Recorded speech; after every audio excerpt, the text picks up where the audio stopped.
Dernière partie de ce journal, notre patrimoine. Cette semaine, vous le savez, le savoir-faire de quelques artisans dont le métier devient rare. Après le sabotier d'hier, aujourd'hui un formier qui se fait des moules pour les chapeaux. À Roanne, dans la Loire, Antoine Janon et Marine Der. Sur les bords de la Loire, Roanne, mondialement connue pour ses chefs étoilés. La ville abrite l'un des 2 derniers formiers de France. Gilbert fabrique des formes en bois pour les créateurs de chapeaux.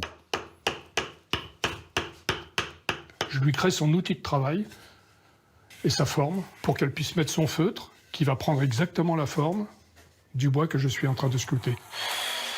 Au commencement, de simples planches assemblées et grossièrement taillées. Du bois de tilleul choisi pour ses qualités.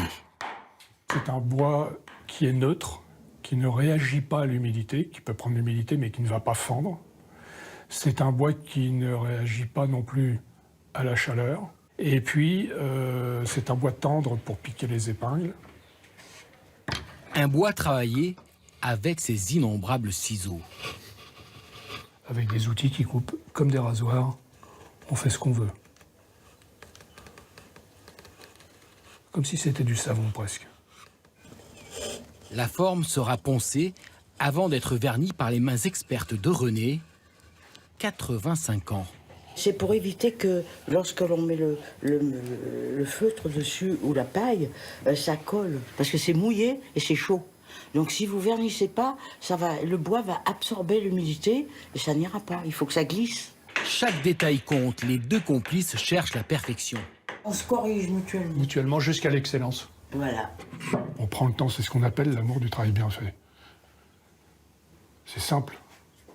C'est-à-dire qu'on prend le temps, à un moment donné, d'aller encore plus loin, et de se faire plaisir à soi-même, parce qu'on sait que c'est bon, quoi.